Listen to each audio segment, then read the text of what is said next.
तो आइए आज के इस वीडियो में हम लोग दो चर वाले रैखिक समीकरण को शुरुआत करते हैं। और ये चैप्टर आपके गणित के अंदर में सबसे महत्वपूर्ण चैप्टर है। जैसे कि हम कई बार कह चुके हैं, किसी भी चैप्टर में आप जाइए, कोई भी चैप्टर, चाहे बहुपद में जाइए, चाहे त्रिकोणमिति में जाइए या एपी में ही जाइए, आपको दो चर वाले रैखिक समीकरण की बहुत बड़ी आवश्यकता होगी। इसलिए आप लोग इस चैप्टर को बड़ी ध्यान से समझने का प्रयास कीजिएगा और एक बेहतरीन तरीके से समझने का प्रयास कीजिएगा। तो चलिए दोस्तों, बिना समय को गवाए हुए हम लोग सीधे चलते हैं टॉपिक पे। यहाँ देखिए, टॉपिक का नाम क्या है? दो चर वाले रैखिक समीकरण। रैखिक का मतलब, अगर आप बहुपद के बारे में जानते हैं, बहुपद चैप्टर को बेहतरीन तरीके से देखे होंगे, तो उस वीडियो के अंदर में हमने पूरा जो है रैखिक किसे कहते हैं, द्विघात किसे कहते हैं, जितना भी छोटी छोटी बातें थी उस पर डिस्कस किए हैं। फिलहाल यहाँ पर भी हम बता देते हैं। रैखिक का मतलब होता है जिसमें पावर मैक्सिमम पावर 1। रैखिक समीकरण का मतलब क्या हुआ? किन्हीं दो राशि को या किन्हीं दो वस्तुओं को समतुल्य करने की प्रक्रिया को कहते हैं हम लोग। समतुल्य का मतलब बराबर करने की प्रक्रिया को कहते हैं हम लोग क्या? समीकरण। समीकरण क्या करता है? किसी भी दो राशि को या किसी भी दो वस्तु को क्या करता है? बराबर करने की कोशिश करता है। समीकरण का मतलब ही होता है बराबर करना। दो वेरिएबल का मतलब, आप दो वेरिएबल में एक्स वाई भी हो सकता है, पी क्यू भी हो सकता है, जेड क्यू भी हो सकता है, कोई भी हो सकता है। एबीसीडी का कोई भी लेटर, उसको हम लोग जनरली क्या मानते हैं? वेरिएबल में मानते हैं। आप बहुपद के बारे में आप वीडियो देखे होंगे तो वहां पर तो हमने पढ़ा है, तो जरूर उस वीडियो को देख लीजिएगा ना। दो चर वाले रैखिक समीकरण, इसमें कितना चर होना चाहिए? तो चर के बारे में तो हम बताए ही हैं, जिसका मान हमेशा बदलते रहता है, जिसका मान फिक्स नहीं होता है। दो चर चाहे एक्स वाई हो, लेकिन जनरली आपके गणित के अंदर में एक्स वाई को ही माना है। जरूर नहीं है आप एक्स वाई को मान सकते हैं, आप पी क्यू को भी मान सकते हैं, एक्स जेड को भी मान सकते हैं, कोई भी चर को मान सकते हैं। लेकिन जनरली आपके बुक में इसी तरह का बात देखने को मिलेगा। देखिए, दो चर वाले रैखिक, रैखिक का मतलब क्या हुआ? जिस पर मैक्सिमम पावर 1। समीकरण का मतलब तो हम बता ही दिए, जब दो वस्तुओं को बराबर प्रदर्शित किया जाता है, इसके लिए समीकरण को हमको लाना पड़ेगा, इसके लिए समीकरण की आवश्यकता होगी। चलिए, तो दो चर वाले रैखिक समीकरण के बारे में आप थोड़ा कुछ समझे। आइए ना एक बार डेफिनेशन देख लेते हैं। परिभाषा क्या कहता है? वैसा समीकरण जो ax plus by plus c बराबर 0 के रूप का हो। जहाँ पे क्या है? a b c क्या है? एक वास्तविक संख्या है, एक कांस्टेंट है, एक नियतांक है। a b c वास्तविक संख्या है, उसे ही क्या कहेंगे? दो चर वाला रैखिक समीकरण। कहीं पर भी इस फॉर्म का रूप देखेंगे, कहीं पर भी इस रूप में देखेंगे, कोई भी बात कहीं पर लिखा हो, तो उसका मतलब क्या है? दो चर वाला रैखिक समीकरण है। दो चर वाले रैखिक समीकरण का मतलब वैसा समीकरण जो ax plus by plus c बराबर 0 के रूप का हो, उसे हम लोग क्या कहेंगे? दो चर वाले रैखिक समीकरण। देखिए ना, यहाँ पे एग्जांपल लिए हैं 3x प्लस 5y माइनस 3 बराबर 0। तो माइनस 3 है तो उसको साइड लेके जाइएगा, तो समीकरण में क्या होता है? लेफ्ट राइट ले जाने पर, चेंज करने पर, इंटरचेंज करने से क्या होता है? साइन में परिवर्तन होता है। तो माइनस 3 था तो प्लस 3 हो गया। अब देखिए यहाँ पे ए बी सी है ना। अब आपको ध्यान में रखने वाली बात है क्या है? इसके नियतांक को, एबीसी जो वास्तविक संख्या है, इसके नियतांक को ध्यान में रखने वाली बात आपको समझना पड़ेगा। यहाँ पे ए का मान पूछेगा तो 3, बी का मान 5, और यहाँ पे सी का मान इस स्थिति में देखिएगा तो -3, और इस स्थिति में देखिएगा तो +3। चिन्ह सहित लेना है आपको ना। इस रूप में रहेगा तो पर भी कोई बात नहीं, इस रूप में रहेगा तो पर भी कोई बात नहीं, आप कन्वर्ट कर सकते हैं। अब फिर +3 को इस साइड ले जाएंगे तो बात यही बन गया। अब चलिए, यहाँ पे ए का मान यहाँ पे कितना है? 5 है, बी का मान कितना है? -8 है, सी का मान कितना है? -9 है।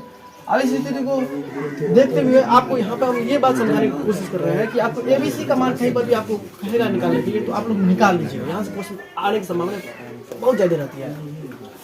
तो दो चर वाले रैखिक समीकरण किसे कहते हैं? आप लोगों ने इसको एक बेहतरीन तरीके से समझ लिए। दो चर वाले रैखिक समीकरण का मतलब क्या हुआ? कोई भी समीकरण जो ax plus by plus c बराबर 0 का रूप हो। इस फॉर्म में कहीं पर भी देखेंगे ax plus by plus c बराबर 0 के फॉर्म में कहीं पर भी देखेंगे, तुरंत पहचान जाएंगे ये क्या है? दो चर वाला रैखिक समीकरण है ना। अब इसको ऐसा बात नहीं है जो इसको नहीं कर सकते, दो चर वाला रैखिक समीकरण इसको भी कर सकते हैं ना। अब इसको भी कर सकते हैं 6a प्लस 3b बराबर 9, 8a माइनस 3b बराबर 4। ये भी है दो चर वाला रैखिक समीकरण। यहाँ पर भी दो चर है, पी क्यू ए बी ना। तो बच्चा जनरली क्या करेगा? यही याद करेगा, यही समझे रहेगा। नहीं जरूरी है कि एक्स वाई में रहे, कोई भी हो सकता है। एबीसीडी का लेटर कोई भी आ सकता है, उसको भी कहेंगे दो चर वाला रैखिक समीकरण। बस उसमें आपको एबीसी निकालने के लिए आना चाहिए। ए का मान 5 हो गया, बी का मान 6 हो गया, और यहाँ पे सी का मान 7 हो गया। ए का मान 6, बी का मान 3, और सी का मान, और सी क्या है? कांस्टेंट है ना। और ए बी क्या है? एक्स के बगल में जो रहेगा ए होगा, वाई के बगल में जो रहेगा वो बी होगा ना। नियतांक जिसे हम लोग गुणांक भी कहते हैं। तो हम आशा करते हैं आप लोगों ने इसको एक बेहतरीन तरीके से समझ गए। ना, सारी बातों को ध्यान पूर्वक देखिएगा। 2 चर वाले रैखिक समीकरण,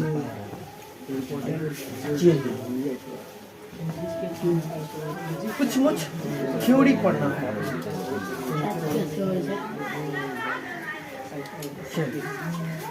कुछ बेसिक बातों को लिखते हुए आगे बढ़ना है हम लोग को। अब आइए 2 चर वाले रैखिक समीकरण समझ लिए। अब आइए 2 चर वाले रैखिक समीकरण युग्म से आप क्या समझते हैं, इसको समझिए। 2 चर वाले रैखिक समीकरण युग्म होता क्या है? इसमें तो बहुत अभी तो थ्योरी बहुत बाकी बचा हुआ है, तो थ्योरी को कंप्लीट करेंगे तो वो भी हो सकता है, और वो भी करवा ही देंगे आज ही की वीडियो के अंदर में। और 2 चर वाले रैखिक समीकरण युग्म किसे कहते हैं, इसको भी जानना जरूरी है। देखिए युग्म का मतलब क्या होता है, जोड़ा। युग्म का मतलब क्या हुआ, जोड़ा। तो मान के चलिए एक जोड़ा चप्पल का मतलब क्या हुआ, रिलैक्सो के लिए तो एक रिलैक्सो के ले लेंगे, एक दूसरा कंपनी के लेंगे, उसको जोड़ा नहीं कहिएगा। जोड़ा का मतलब क्या हुआ, सेम का होना। तो 2 चर वाले रैखिक समीकरण युग्म की बात होगी यहाँ पे। आपके गणित के अंदर में जनरली क्या होगा, 2 चर वाले रैखिक समीकरण युग्म की बात होगा। और 2 चर वाले रैखिक समीकरण से क्या क्या क्वेश्चन आ सकता है, तो कहेगा कि 2 चर वाले रैखिक समीकरण के कितने हल संभव है, इस तरह से बात दे देगा। और देता है आपके बोर्ड एग्जाम में, कहीं पर भी किसी भी कंपटीशन के दर में। आपको हम यहाँ पे ये समझाने के लिए नहीं आए हैं, ये आपको हम ये कोशिश यहाँ पे ये नहीं करेंगे कि आपको सिर्फ 10th का ही तैयारी हो, नहीं, आपके आने वाले भविष्य में भी किस तरह से आप में बदलाव हो, आप भविष्य में किस तरह से कंपटीशन फेस कीजिएगा, उसको भी ध्यान में रखना है ना। जनरली बिहार क्या यूपी कहीं पर भी टीचर को देखेगा तो जनरली वो इस बात का ख्याल रखेगा कि बच्चा किस तरह से मैट्रिक पास कर जाए, नहीं, बच्चा मैट्रिक पास करे इसका भी ख्याल रखिए। और इसके साथ ही साथ आगे कंपटीशन में किस तरह से वहाँ पर भी अच्छा परफॉर्मेंस करे, वहाँ पर भी अपने छाप छोड़े, उसका भी टीचर का ख्याल रखना चाहिए। भारत की शिक्षा पद्धति की यही बुराई है कि वो विद्यार्थी के अंदर में जितना उसकी योग्यता है, जितना उसकी क्षमता है, उसको उतना देने का कोशिश नहीं करता है ना। सिर्फ जिस चीज़ का है उसी चीज़ का तैयारी करवाएगा। ऐसे में होता क्या है, विद्यार्थी का धीरे धीरे परफॉर्मेंस बीते जाता है, बर्बाद हो जाता है बच्चा ना। अब मान के चलिए क्या होगा जब बच्चा को सही उम्र में सही तरह का नॉलेज दे दिया जाएगा, उसी दिन तो उसको आगे बढ़ने से कोई नहीं रोक सकता है। तुम ही सोचो, जिस उम्र में पौधा को बढ़ना चाहिए, जिस उम्र में पौधा के अंदर में खाद लगना चाहिए, जिस उम्र में पौधा को अच्छी तरह से देखभाल होना चाहिए, अगर उस उम्र में देखभाल बढ़िया तरीका से नहीं होगा तो सही समय पर फल देगा वो नहीं देगा। ठीक उसी तरह से इंसान में भी है, ठीक उसी तरह से कोई स्टूडेंट के अंदर में भी, ठीक उसी तरह से किसान के अंदर में भी है। अगर किसान सही समय पर फसल को लगाएगा नहीं, उसमें सिंचाई नहीं करेगा, खाद उर्वरक तरह तरह के सेवाओं का इस्तेमाल नहीं करेगा, तो उस दिन क्या उसका पौधा बेहतरीन तरीका से उपज पाएगा, नहीं उपज पाएगा, सही समय पर उपज नहीं पाएगा और खराब भी प्रदर्शन करेगा। ठीक उसी तरह से हमारे दैनिक जीवन में भी इसी तरह की बात होती है। अगर कोई भी टीचर या कोई भी व्यक्ति अगर सही समय पर उसमें ज्ञान का सृजन नहीं करता है, सही समय पर उसको देखभाल नहीं करता है, तो वो जिस समय में उसको आगे बढ़ना चाहिए, जिस समय दुनिया खिलता है, उस समय नहीं खिल करके वो समय गुजर जाएगा, फिर पढ़ेगा तब होता है। इस तरह का पढ़ा जाता है, इस तरह यही तो सुधारना है ना। तो इस तरह का बात ना हो, इसलिए हमारे चैनल से जुड़िए, और जुड़िए या नहीं जुड़िए उससे आप को कोई फर्क नहीं पड़ता है ना, लेकिन हम जो कह रहे हैं उतना फॉलो कीजिएगा। 2 चर वाले रैखिक समीकरण, तो 2 चर वाले रैखिक समीकरण हम स्टार्ट किए। उसके अंदर में हम क्या बता रहे हैं कि x प्लस वाई बराबर 10। इसमें कहेगा कि इसका कितने हल संभव है, ये कितने हल संभव है, ये कितने हल संभव है, अनगिनत की दूर की है। इस तरह से दे देगा। एक अनंत, 2 3 9। इस कथन का मतलब क्या हुआ, कह रहा है कि ऐसे कोई भी 2 संख्या लीजिए, आप इसको कितने तरीके से 10 पुरा सकते हैं जोड़ करके। इसका मतलब क्या हुआ, वाली बात को समझिए। ऐसे कितने तरीके हैं जिसके सहायता से आप किन्हीं 2 संख्या को योग करके 10 पुरा सकते थे। ऐसे संख्या अनंतो है, 3 + 7 7 + 3 5 + 5 2 + 8 8 + 2। अब क्या जोड़ने के लिए कह रहा है, इसके सिर्फ इतना ही ले सकते हैं, 4 + 6 6 + 4। मतलब कि इस 10 को लिखने के लिए आप कितने तरीका से 2 संख्या को लेकर के जोड़ करके 10 पुरा सकते हैं, अनंत तरीका से। अब जितना सोचेगा, आप मान के चलिए 10 का मतलब ये नहीं हो सकता है, -60 है, आप प्लस 70, यहाँ पर भी तो जोड़े कर रहे हैं, तो कितना हो जाएगा, 10 न होगा। -3 है, 30 है, आप प्लस 40, इसको भी तो जोड़े रहे हैं, तो इसका मतलब 10 नहीं होगा। 3 + 7, 7 + 3, 2 + 8, 4 + 6, 6 + 4, यानी कि ऐसे अनंत तरीका है जिसमें किन्हीं दो संख्या को जोड़ेंगे तो 10 आ सकता है। तो हमारे कहने का मतलब क्या हुआ, दो चर वाले रैखिक समीकरण का कितना हल होता है, तो अनंत हल होता है, हमेशा मानेंगे। दो चर वाले रैखिक समीकरण का कितना हल, तो अनंत हल। मान के चलिए आपको दे देगा 5x + 8y = 9, इसके कितने हल संभव होगा, तो ये भी दो चर के अंदर में है, तो दो चर वाले रैखिक समीकरण का अनंत हल। और मान के चलिए 3p + 5q है = 7 है, इसका भी कितना हल होगा, तो अनंत होगा। कहीं पर भी आपको दिखाई पड़े कि दो चर वाले रैखिक समीकरण है और उसके बारे में पूछा जाए कि दो चर वाले समीकरण कितने हल संभव है, तो अनंत। लिख लीजिए ऑब्जेक्टिव के रूप में, बांट ले लिखिए। अभी तो आपका चैप्टर शुरुआत हुआ है, हाँ, इसलिए आप लोग पे ज्यादा ध्यान नहीं जाता क्योंकि आप लोग मेहनत नहीं करते, आगे में पछताइएगा। इसलिए गुस्सा के बोलते हैं, आपसे मतलब नहीं है, आप पढ़ते रहते हैं तो आप सारी बात को मानते। पढ़ने वाले बच्चे जनरली वो नहीं होता है, इसलिए दो चर वाले कितने हल होते हैं, दो चर वाले की समीकरण का व्यापक रूप ax + by + c = 0। दो चर वाले की समीकरण का व्यापक रूप ax + by + c = 0। 52 नामक किसने लिखा है, तो 52। समझ गया, बात को समझते हुए जाना। चलिए यहाँ पे x का मान लेते जाएंगे अपने मन से, y का मान निकलते जाएगा, अनंत बार लेते जाएंगे, अनंत बार। x का मान 1 लिए तो y का मान 9 निकलेगा, x का मान 2 लिए तो y का मान 8 निकलेगा, लेते जाएंगे मान निकलते जाएगा, तो इसका मतलब सॉल्यूशन क्या होगा, अनंत होगा। हाँ, ध्यान में रखना है, बात को समझिए। हमको जो फील हो रहा है गांव घर के अंदर में, इस तरह की बात नहीं होगा कहीं पर भी, अभी इसी रास्ते से गुजरे हुए हैं। हाँ, तो हम लोग के बीच में क्या था, हम लोग खुद से भी थोड़ा अथी थे, इनडिसिप्लिन स्टूडेंट थे, केयरलेस स्टूडेंट थे, शायद दोस्त कहे देंगे दूसरे को ना। थोड़ा इधर उधर समाज के अंदर में भी टीचर सब भी जितना ख्याल रखा जाना चाहिए उतना नहीं रखा। यही होता है सभी जगह, बर्बाद कर देता है बच्चा को। अब बच्चा भी बर्बाद है, कम से कम जितना पढ़ाया हुआ रहता है कम से कम उतना तैयार किए रहेगा तो बच्चा को इधर उधर में दिक्कत नहीं होगा। ये बोर्ड एग्जाम क्या है, इसको तो एग्जाम कहा जाता है, ये तो रटन पढ़ने वाला एग्जाम है।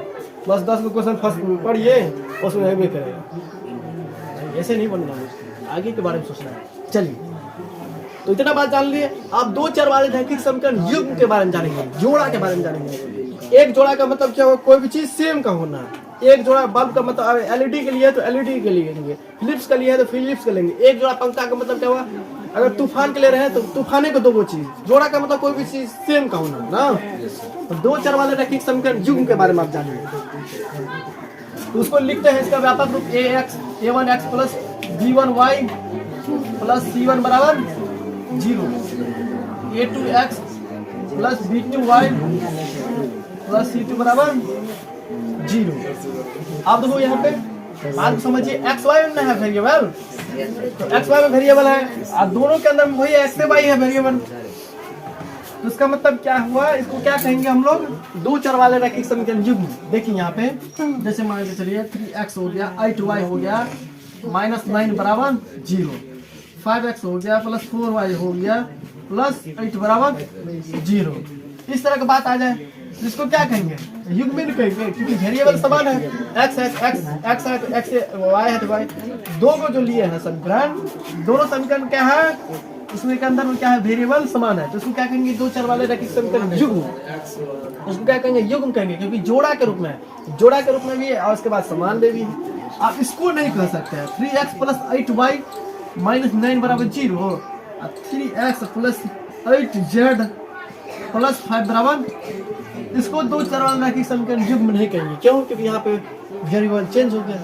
दो जोड़ा या एक जोड़ा, कोई भी जोड़ा का मतलब क्या हुआ, किसी चीज का सेम होना, दो बार सेम होना। यहाँ पे एक्स वाई के रूप में है, लेकिन यहाँ पे एक्स वाई के रूप में नहीं है, एक्स जेड आएंगे ना। इसको दो चर वाले रैखिक समीकरण युग्म नहीं कहेंगे।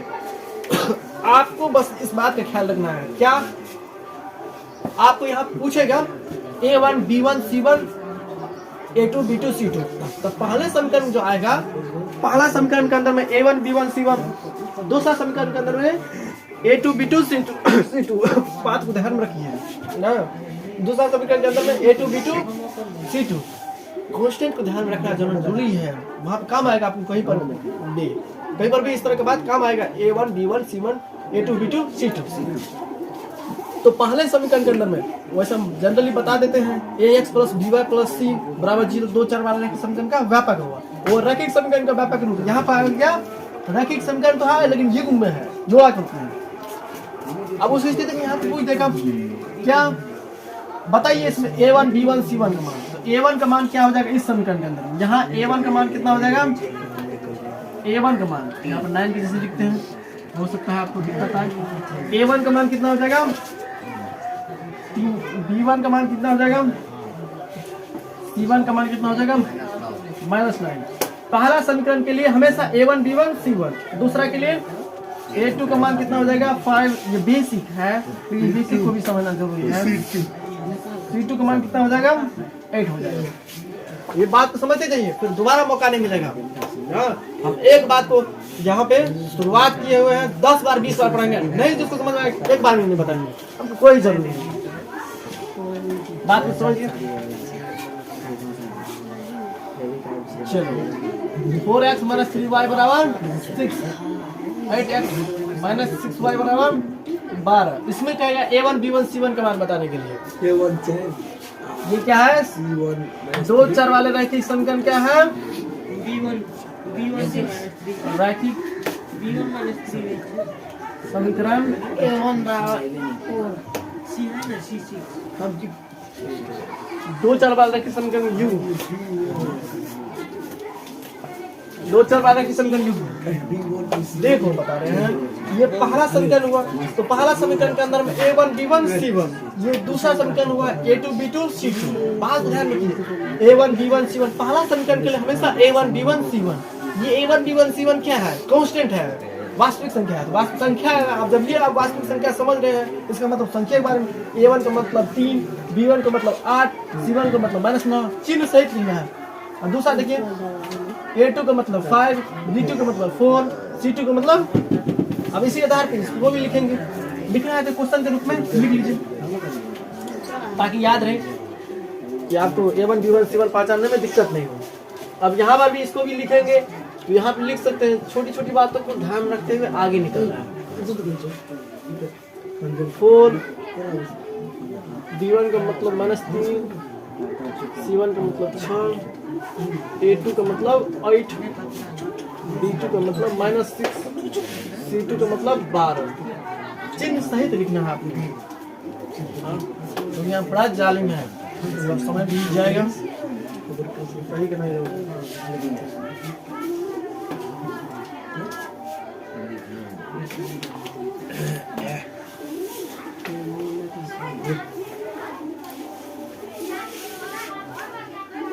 नहीं समझ रहा है, जिसको बच्चा बढ़िया समझता है, बहुत बढ़िया समझता है, वही टीचर क्या होता है आखिरकार अंतिम में गद्दारी करता है। अब तुम जान रहे हो खान सर का नाम अभी पूरा दुनिया के अंदर में नहीं कह सकते, लेकिन पूरा इंडिया के अंदर में तो उसको जानते हैं ना। वो क्या कहता है इस बुक, ये हमारे चलिए वो राइटर में लिखा है, लिखा है वो अपनी पुस्तक, कहा है कि अगर ये पुस्तक नहीं पढ़ेगा तो दरोगा एग्जाम 7 जन्म में, बाबू कितना ही किताब क्यों न पढ़ लो, 7 जन्म में तुम पास नहीं कर पाएगा। अरे बाप रे बाप, अरे इतना परम विद्वान हो गया। ऐसे सर नहीं है, ऐसे सर में इतना अहंकार मती नहीं है। और बिहार दरोगा जो क्वेश्चन सोल्व किया ना, उसमें 7-8 में क्वेश्चन क्या किया है, गलत दिया। दूरी विस्थापन में क्या अंतर है, मतलब कि क्या रिलेशन होगा, उस तरह के क्वेश्चन है। इतना बेसिक क्वेश्चन सबको क्या किया है, गलत किया।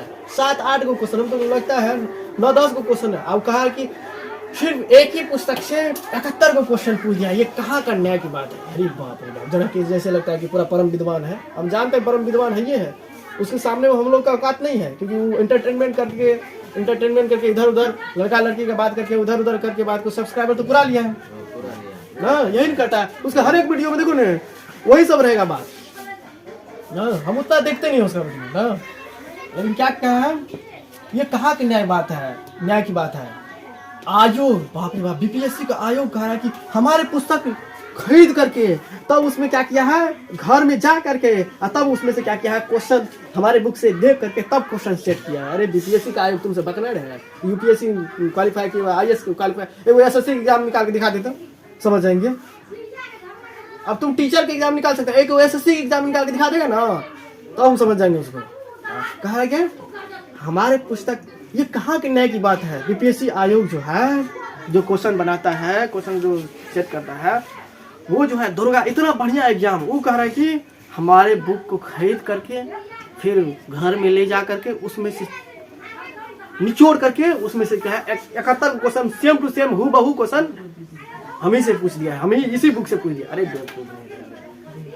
टीचर के अहंकार की भी एक सीमा होती है, चाहे हम रहे कोई रहे ना, ऐसा कभी नहीं हो सकता है। कोई एक बुक को पढ़ने से जिंदगी में सफलता नहीं मिल सकती है। किसी एक बुक कंपटीशन की दुनिया में जाइएगा, वो तो बिहार बोर्ड 10th हुई, बोर्ड एग्जाम नहीं ना है, वो सक्सेस कब हो पाता है।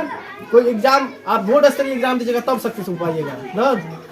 उसमें कह रहा है कि फिर इसके बाद क्या कह रहा है, अगर बबुआ ये बुक नहीं पढ़ा, हालांकि ये उसका पुस्तक नहीं है, हम ऐसे करके हम एग्जाम्पल दे रहे हैं, अगर बबुआ ये पुस्तक नहीं पढ़ा तो बिहार दौड़ेगा, भूल जाओ, 7 जन्म तक कितना भी पुस्तक क्यों घर को पी लो, तुम्हारा एग्जाम नहीं निकलेगा, ये बात समझ लो। अरे बाप, इतना गारंटी दिया, इतना अहंकार। तो उसको लतियाने वाला भी कोई है नहीं है। एगो राहुल सर है, राहुल सर उसका पूरा विरोध किए, कोर्ट तक घस देंगे, वो छोड़ेंगे थोड़ी है। राहुल सर जो है, राहुल सर बहुत है, concept clear to result clear, उसके चैनल से हम भी पढ़े हुए हैं।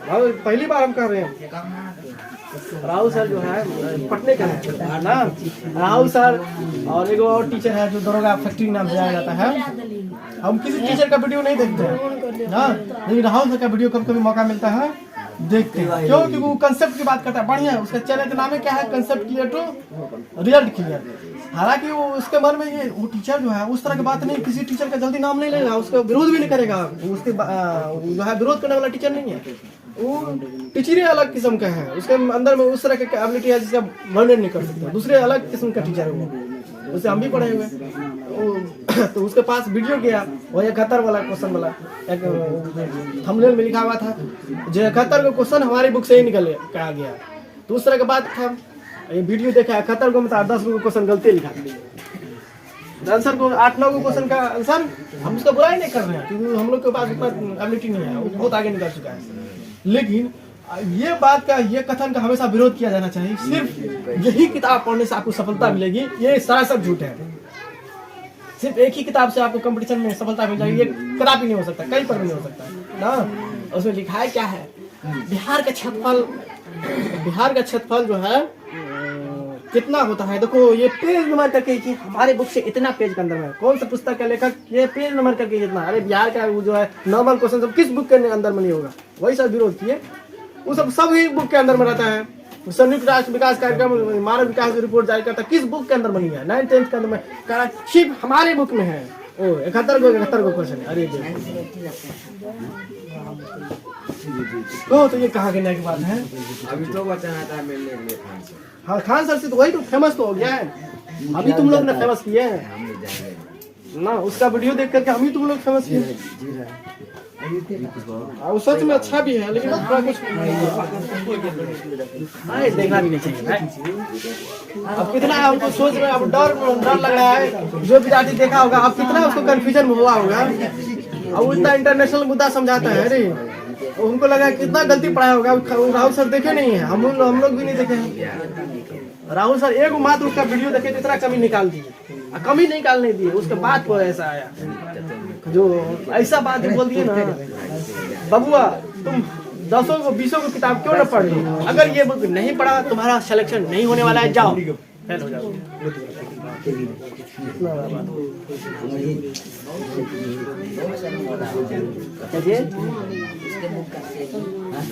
बहुत वो तो नाम ही इतना प्रसिद्ध है, कह देता कि हमारा बुक है बढ़िया, उसी में बिक जाता, लेकिन उतना अब क्या बोले। ऐसे इसके टीचर्स हैं।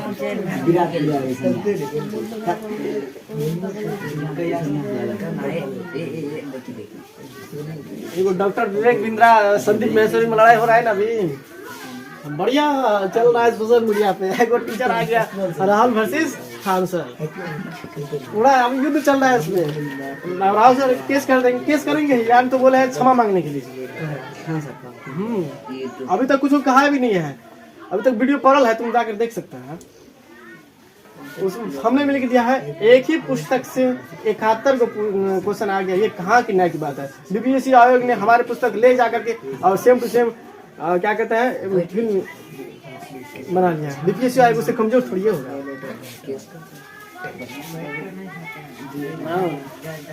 क्वेश्चन जो बनाता है उसी की बुक है, उसके पास अपना दिमाग नहीं है। कितना गलत बात बोला है स्कूल में, वो तो बात चलने वाली बात है, वो ये बात कर दिया बाबा जिसको पास करना है तो हमारे यहाँ पढ़ो, अगर दूसरे यहाँ पढ़ेगा तो बर्बाद हो जाएगा तुम्हारे लिए।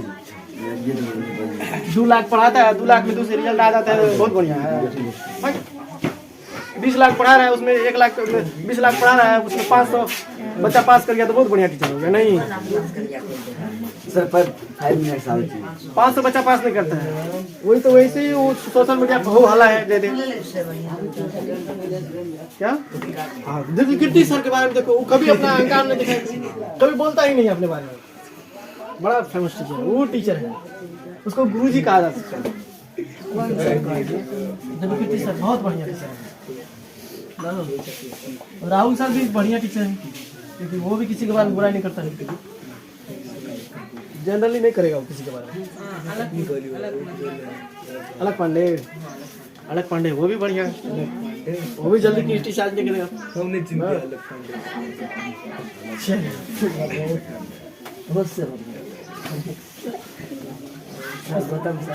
हम तो सबसे जेल में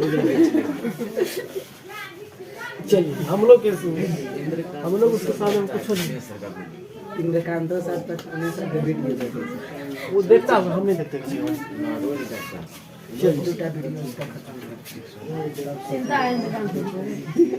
आप यहाँ ध्यान रखने वाली बात, यहाँ पे देखिए 2 चर वाले चलो तोरा घर पे खाना पीना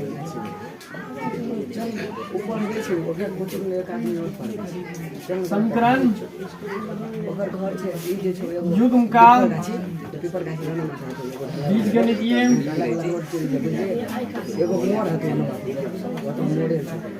तथा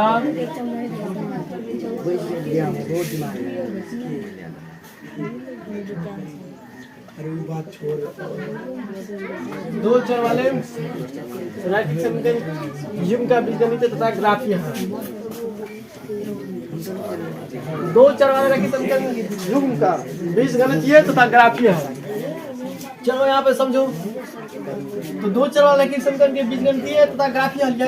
ये क्वेश्चन काफी इंपोर्टेंट है, ये थ्योरी जो है क्वेश्चन नहीं है, ये थ्योरी काफी इंपोर्टेंट है और आपके आने वाले जो है एक्सरसाइज के अंदर में यही थ्योरी काम आएगा ना। 2 चर वाले रैखिक समीकरण युग्म का बीजगणितीय है, 2 चर वाले रैखिक समीकरण युग्म का बीजगणितीय तथा ग्राफीय है। अगर मान के चलिए पहले यहाँ लिख देते हैं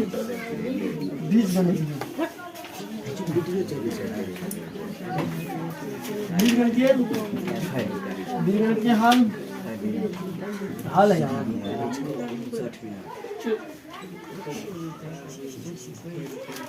ग्राफीय हल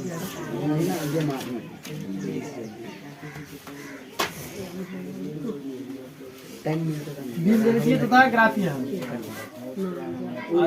क्या है 2 चर वाले रैखिक समीकरण, 2 चर वाले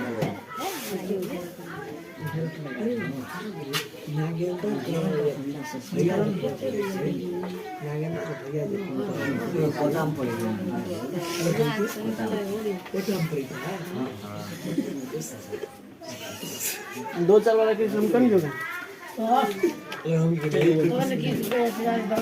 तुमको पढ़ने के लिए आए, तो नहीं पढ़ना है हमको, फिर दोबारा रिवीजन हम करेंगे, कुछ नहीं करेंगे। चलो देखो क्या बोल रहे हो, तुम भी करना करो।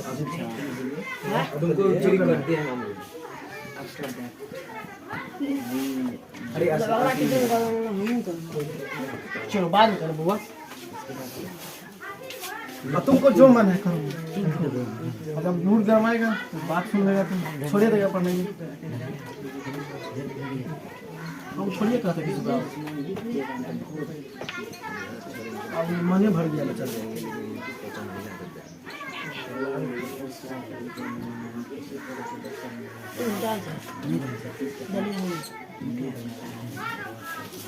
चलो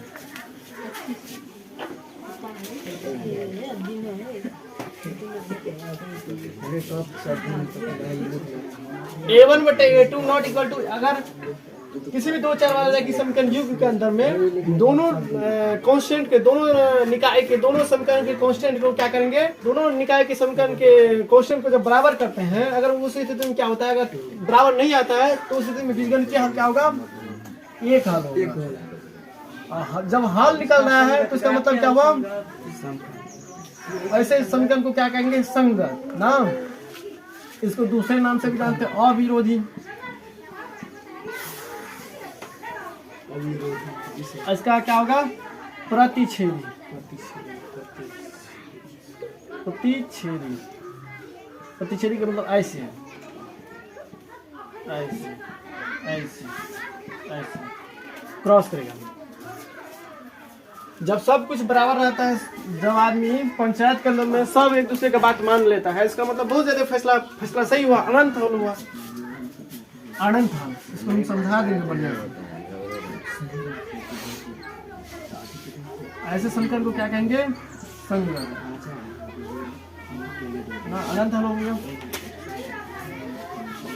और अनंत हल कब होता है, जब क्या होता है, रेखा एक दूसरे पर, ग्राफी हल उसका क्या होता है, संपाती। संपाती का मतलब क्या हो, वैसी दो रेखा है जो एक दूसरे से होकर गुजरे, एक दूसरे, मान के चलिए ये रेखा है, संपाती का मतलब समझो ये रेखा है, और इसी रेखा पर कोई अन्य रेखा एक बार और गुजर गया तो उसको क्या कहेंगे, संपाती। एक ही रेखा पर जब कोई दूसरा रेखा बार बार गुजरता है तो उसे हम लोग क्या कहते हैं, संपाती। इसका मतलब कोई हल नहीं होगा, कोई हल नहीं। और जिसका हल नहीं होता है तो उसका मतलब क्या हुआ, विरोधी इसको कहते हैं। विरोध करने वाला कोई हल नहीं मिलता है। इसके बाद उसको कहते हैं असंगत। तुम्हारा संगत ठीक नहीं था इसलिए तुम्हारा कोई हल नहीं है। हाँ यही है, दो चर वाले की समीकरण का, दो चर वाले की समीकरण युग्म का बीजगणितीय तथा ग्राफीय हल। ये कंडीशन तीनों याद कीजिए, आपको बहुत ज्यादा समझ में आएगा आगे चैप्टर के अंदर। ये बेसिक सब है और थ्योरी है, यही सब आपको पढ़ाया जाना चाहिए।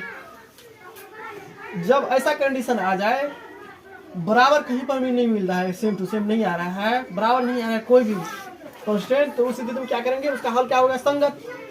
पंचायत के अंदर में पंचायती हो रहा है, दोनों तरफ से फैसला नहीं हुआ, दोनों तरफ से बात नहीं माना, एगो तो बात को पता चला फैसला नहीं हुआ, एगो को बात पता चला इस दिन की जब कोई एक दूसरे की बात नहीं मानते रहेगा तो उसका हल क्या होगा, एक होगा। हाँ ये बात पता चला कि फैसला नहीं हुआ, एगो हल निकला, जो फैसला नहीं हुआ। अब इधर से मान रहा है, इधर से नहीं मान रहा है, इसका मतलब फैसला होगा नहीं किया। देखो यही बात यहाँ पे, एगो मान रहा है, एगो बात नहीं मान रहा है, एगो मान रहा है, एगो बात नहीं मान रहा है, इसका मतलब कोई फैसला नहीं हुआ। दोनों तरफ से मानता है तब ना, दोनों तरफ से सब आदमी बराबर मानता है, सब आदमी मान जाता बात को, तो बहुत ही हल निकलता है। एगो मानेगा, एगो नहीं मानेगा, इसका मतलब फैसला नहीं हुआ, फैसला नहीं हुआ, कोई हल नहीं हुआ, विरोधी हो जाएगा। अब फैसला किसका नहीं होता है, जिसका संगत खराब रहता है, यानी कि असंगत रहता है, उसका ही भी कोई हल नहीं निकलता है। तो इस तरह की कंडीशन में एक नंबर का, ये दो नंबर का, ये तीन नंबर का, इस तरह से याद रखिए। ये तीसरा में देखो, एक मान रहा है, एक नहीं मान रहा है, इसका मतलब क्या, एक बराबर है, एक बराबर नहीं है, इसका मतलब क्या, वो फैसला नहीं हुआ। फैसला नहीं होने का मतलब कोई हल ही नहीं निकला। कोई हल किसका नहीं निकलता है, जिसका संगत खराब रहता है, यानी कि असंगत आता है, असंगत रहता है, उसका कोई हल नहीं निकलता है। इसको ही हम लोग कहते हैं असंगत को दूसरे नाम से विरोधी, जिसमें सब व्यक्ति एक दूसरे का बात मानते रहेगा, बराबर रहेगा, सब कांस्टेंट वैल्यू ना। a1 बटे a2 b1 बटे b2 c1 बटे c2, इससे पहले बताया ना, a1 बटे a2 b1 बटे b2 c1 बटे c2 किस तरह से निकाला जाता है, a1 b1 c1 a2 b2 c2। फिर बराबर कीजिएगा, सब एक दूसरे के बराबर है, इसका मतलब पंचायती के अंदर सब एक दूसरे की बात मान रहे हैं। जब सब एक दूसरे की बात मान रहे हैं, इसका मतलब वहाँ क्या होगा, अनंत हल होगा। और ऐसे समीकरण के निकाल को क्या कहेंगे हम लोग, संगत कहेंगे। अब देखो यहाँ पे और उसका ग्राफीय हल के बारे में पूछा जाता है तो संगत का अनंत हल होगा, तो उसका क्या हो जाएगा, ग्राफीय हल संपाती होगा। और जिसके अंदर में कोई नहीं बात मानते रहेगा, कोई एक दूसरे के बराबर नहीं होगा, उसका मतलब क्या होगा, वो अविरोधी होगा, उसका एक हल होगा, प्रतिच्छेदी होगा। इसका ग्राफ क्या होगा, समानांतर। समानांतर क्यों होगा, क्योंकि ये कहीं पर प्रतिच्छेद करेगा, जितना बार प्रतिच्छेद उतना हल। एक बार प्रतिच्छेद किया तो एक हल, और जब एक ही रेखा पर बार बार कोई रेखा गुजरता है तो कितना बार गया, तो अनंत बार गया, अनंत बार रेखा टच में आया तो उस दिन क्या होगा, अनंत हल होगा। लिख लिए सर।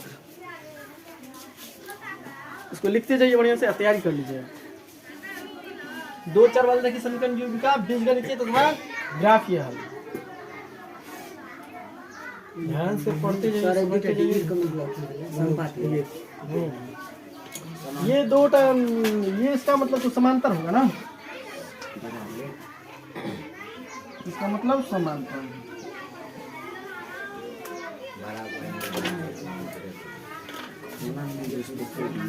इसको बस ख्याल में रखिए, इसको बस ध्यान में रखिए। आपको 2 चर वाले समीकरण में ज्यादातर दिक्कत नहीं आएगी, यहीं पर सवाल रहता है, इसी पर, चाहे ऑब्जेक्टिव रहे चाहे सब्जेक्टिव रहे। ग्राफ के अंदर में भी इसी तरह की बात आएगी, ग्राफ के अंदर में इसी तरह की बात आएगी। और 2 चर वाले की समीकरण जो निकालिएगा तो कई बार एगो हल निकलेगा, कई बार अनंत हल निकलता है, कई बार हल ही नहीं निकलता है, इस तरह की बात आएगी। हम यहाँ पे तो समझाने की कोशिश कर रहे हैं, जिसको समझ में नहीं आए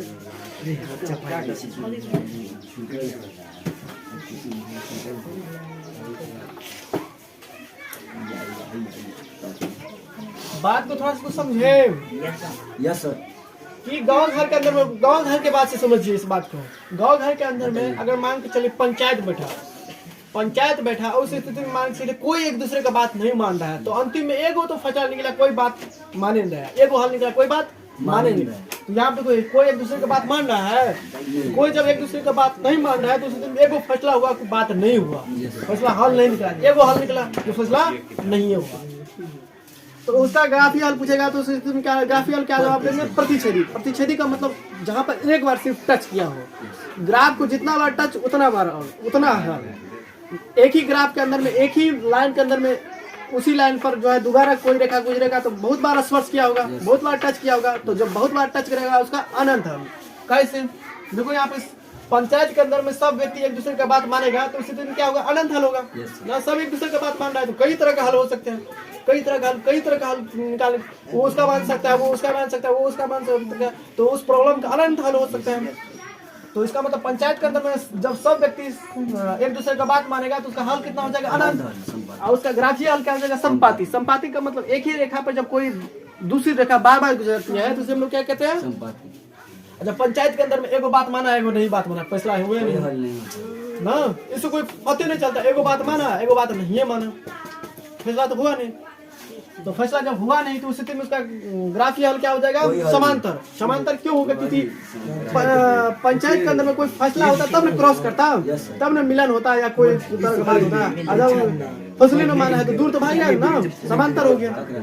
देखो यहाँ पे जब पंचायत के अंदर में एगो मानता है एगो नहीं मानता है तो उसका कोई हल नहीं हो पाता है, कोई हल नहीं होगा। और जब कोई हल नहीं होता है, किसका नहीं होता है, तो असंगत, जिसका संगत खराब नहीं रहता है तो असंगत का क्या होगा, कोई हल नहीं होगा। ऐसे समीकरण को क्या कहते हैं हम लोग, विरोधी। ये सब अच्छा से इसको रिवीजन कर लीजिएगा, याद कर लीजिएगा, यहाँ से क्वेश्चन आने की संभावना हमेशा बनी रहती है। चलिए चलिए अब इसी आधार पर हम क्वेश्चन देते हैं 3x + 8y - 5 बराबर 0, 8x + 5y + 7 बराबर या -7 बराबर 0 का हल होगा। क्योंकि 2 चर वाला रेखीय समीकरण युग्म है, 2 चर वाला रेखीय समीकरण इसको युग्म नहीं कहेंगे, क्योंकि दोनों समीकरण क्या एक ही चर के अंदर है। तो उसका पूछा जाएगा कितना हल होगा, मान के चलिए वही ऑप्शन अनंत, एक, कोई हल नहीं, अभी होगा हम करेंगे धीरे धीरे।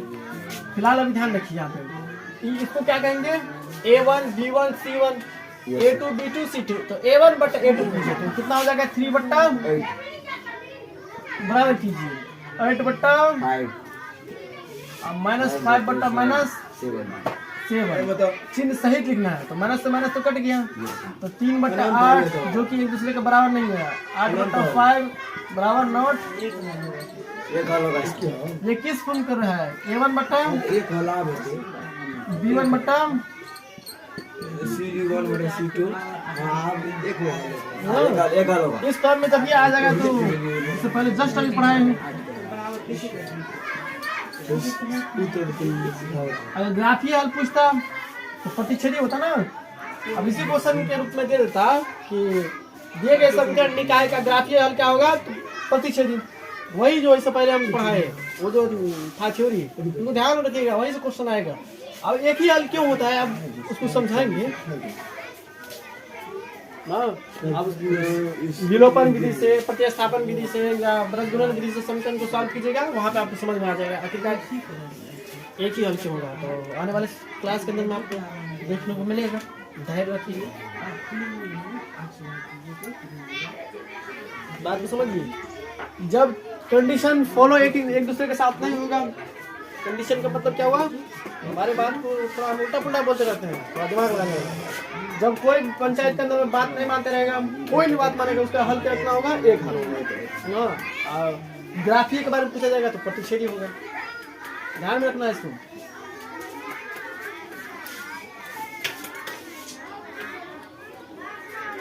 क्वेश्चन लिख लिए होंगे।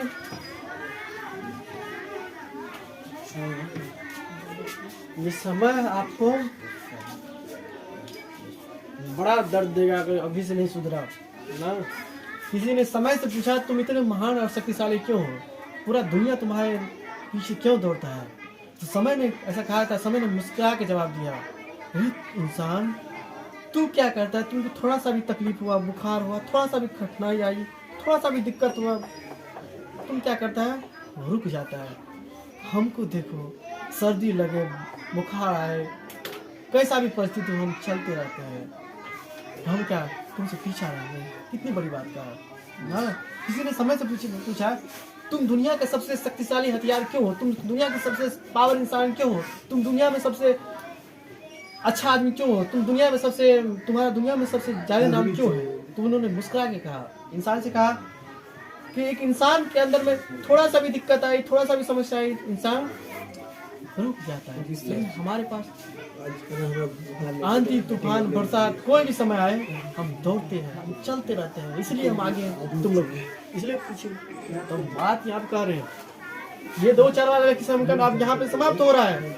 बच्चा जिसको पढ़ने करेगा पढ़ेगा, जिसको नहीं पढ़ने करेगा वो बर्बाद होगा ना। ऐसा थोड़ी होगा फिर बाद में रिवीजन करेंगे ना। सिलेबस एंड होगा तब पढ़ाया जाएगा, समय बचेगा तो। चलिए ये लिखिए। Yes sir. चलिए सूत्र उतना ही था, और अभी 2-4 वाले समीकरण के अंदर में पढ़ाएंगे ना। तुम टेंशन मत लो, हमको अपने ख्याल है क्या, तब ना पढ़ा रहे हैं स्पीड में।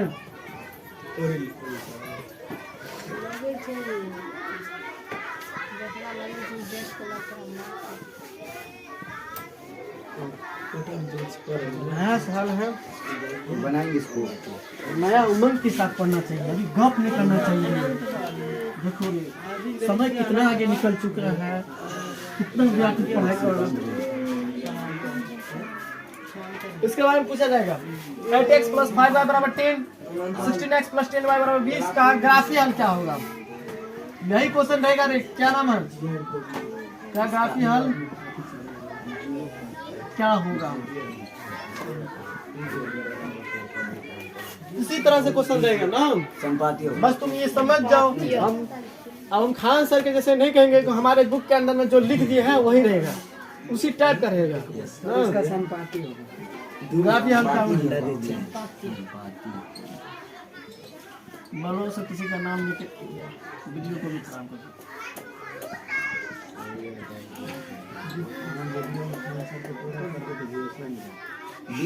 प्रतिच्छेदी संपाती,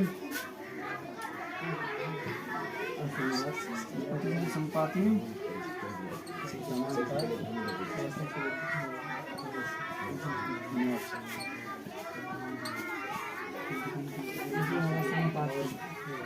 इसका हल क्या हो जाएगा?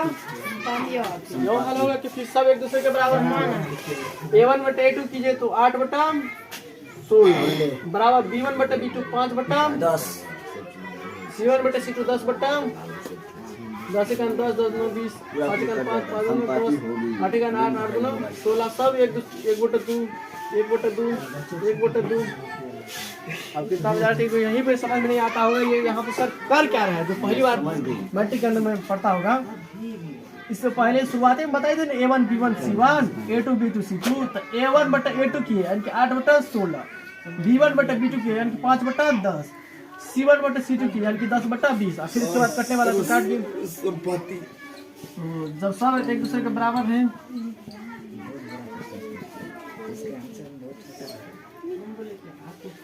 तो देखो यहाँ पे इस तरह की बात आ जाए तो बीजगणितीय हल क्या होता है इसका? बीजगणितीय हल क्या हो जाएगा? अनंत। और ग्राफीय हल क्या हो जाएगा? संपाती।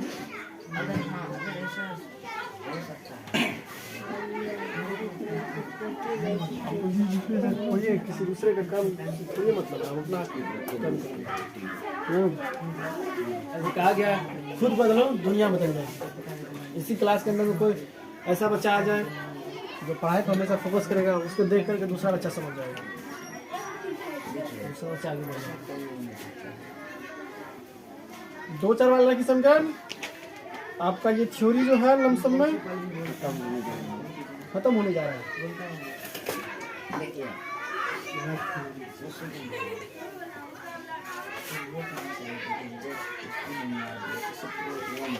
लिखा? Yes sir. थोड़ा इसको गति करो तुम। क्या करेंगे? बंद नहीं करना, वहीं से स्टॉप करो।